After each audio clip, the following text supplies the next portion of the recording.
Hello and welcome, bookworms. Welcome to this week's episode of The Contented Narrative. I will be looking at The Goodbye Cat by Hiro, Arikawa. Again, as I say, every time I try and pronounce the name and I feel like I've got it wrong, I am sorry if I've got this wrong. So this is a selection of cat stories. Okay? Now, I am not a cat person. I'm not, I don't mind them. And a lot of my friends, like Beth have four cat children, and I love them all. Jo has her cat child. I love her, and her cat child. Carisha's got her cat child. Do you know what I mean? I love my next door neighbour's cat Raven, and freaking Mario that keeps trying to break into my flat every time I open a window. And I do like cats, but I would say out of the two, I'm more of a dog person. But I picked this up because, look at the little face on the cover. It's just so cute. And I was like, I'll give it a go. Because I've had a couple of good instances with Japanese authors, and I've really liked their stories. So when I was reading it, it's a selection of cat stories. And they are just so sweet. Like, they just are. And it's like, it made me reevaluate cats a little bit. Because obviously, a lot of the times when you're thinking of cats, you're thinking, okay, they're kind of like, you're their servant. They're not really, they don't give you the love, they don't give you the affection. But these really kind of were like, no, these give you a different output. So you've got a story where they go and see a colony of wild cats. You've got a story of a cat coming along the same time as a child. You've got a story of a cat being found in a dumpster with a broken tail, that almost gets killed but gets saved. So I can't really discuss each story. So I just kind of discuss the overall sentiment, and it was just so beautiful and so sweet, and it left you crying a little bit, but not out of absolute heartbreaking,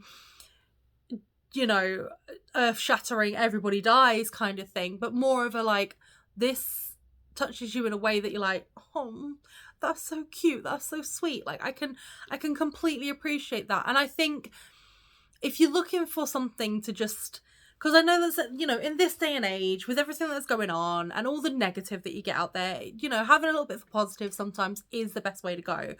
And I 100% think that you should give this book a go, because this collection of short stories, and it's also the author of the Travelling Cat Chronicles as well, which I had to then purchase because I loved these short stories so much. And I would say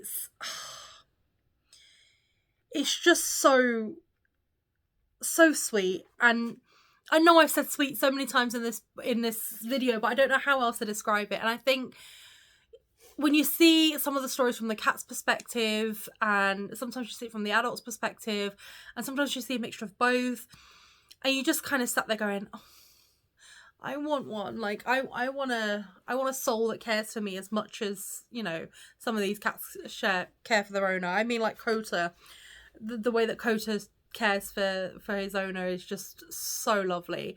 So I would 100% recommend. It gets a 5 out of 5 from me. I loved every single story in this. I couldn't put it down. It's one that stuck with me. I read it quite a while ago, but it's one of those, sometimes I have to reread books because I'm like, oh, I don't quite remember what happened in this. I remember the general gist, but I need to remember the ins and outs. And sometimes I look at it and go, I remember that book like the back of my hand. Like Neverending Story. I don't know why. I love that book. I've reviewed it on this channel. But Neverending Story has stuck with me, where I've remembered every single bit that's happened in that book. I read it ages ago. And yet a book that I read a couple of weeks ago, I'm literally sat there going, remind me again. And Mike will be reading a book and go, didn't you read this? And I'm like, remind me what's happening. Honestly, memory's a funny thing. But I remembered a lot of these stories, and even just looking at the titles, I'd be like, oh, that brings it back. So I would say give it a read. Let me know in the comments what your favourite little short story out of this one is, and let me know sort of why. And if you have any book recommendations for me, please just let me know. I'm always looking for good genres. The only thing I won't read is smut. I tried Akata wasn't my cup of tea. I'm not going to say any more because I don't want to upset Joe, my, my good reading buddy. Not really a smut person, but any other genres, any books that you go, oh, I think Peggy will really enjoy that, please. I'm always interested in other people's recommendations. But thank you so much for your continued support. Do not forget to click subscribe so you're alerted when a new video comes out.